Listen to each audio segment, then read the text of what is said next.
শিশুর গায়ে হাত দেওয়া যায় না, এটা শাস্ত্রের নিষেধ আছে। কিছু না হবে না, আপনার আচরণ দেখে শিশু শিখবে, তাকে বোঝান। লালয়ের পঞ্চবর্ষানি, ওই দেখুন শাশুড়ি বৌমাকে বলছে দেখলে আমি বলেছি জয় রাধে। 10 বর্ষানি তার 5 থেকে 15, এই যে 10 বছর, এই সময় শিশুকে শাসনে রাখতে হবে।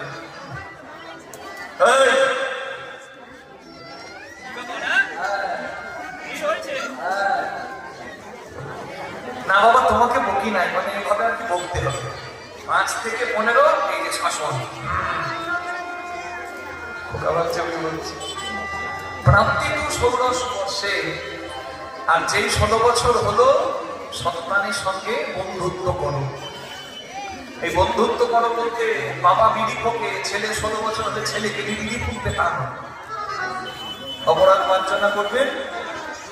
ছেলে বড় হলে মা বাবাই হয় সব থেকে শ্রেষ্ঠ বন্ধু।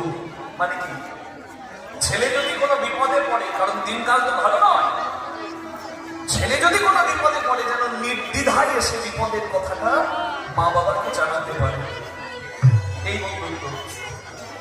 ছোট্ট বিদ্যাপতি বাবাকে দেখে আর তারও ইচ্ছা হয় আমার বাবা যেমন করে মন্দিরে পুজো করতে যায়, আমি কবে যে মন্দিরে গিয়ে পুজো করতে পারবো।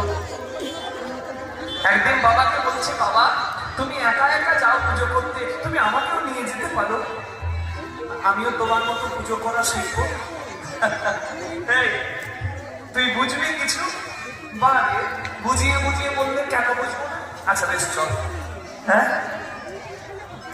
আনন্দিত মনে তো হে চলিলা তুই ক্ষণে, আনন্দিত মনে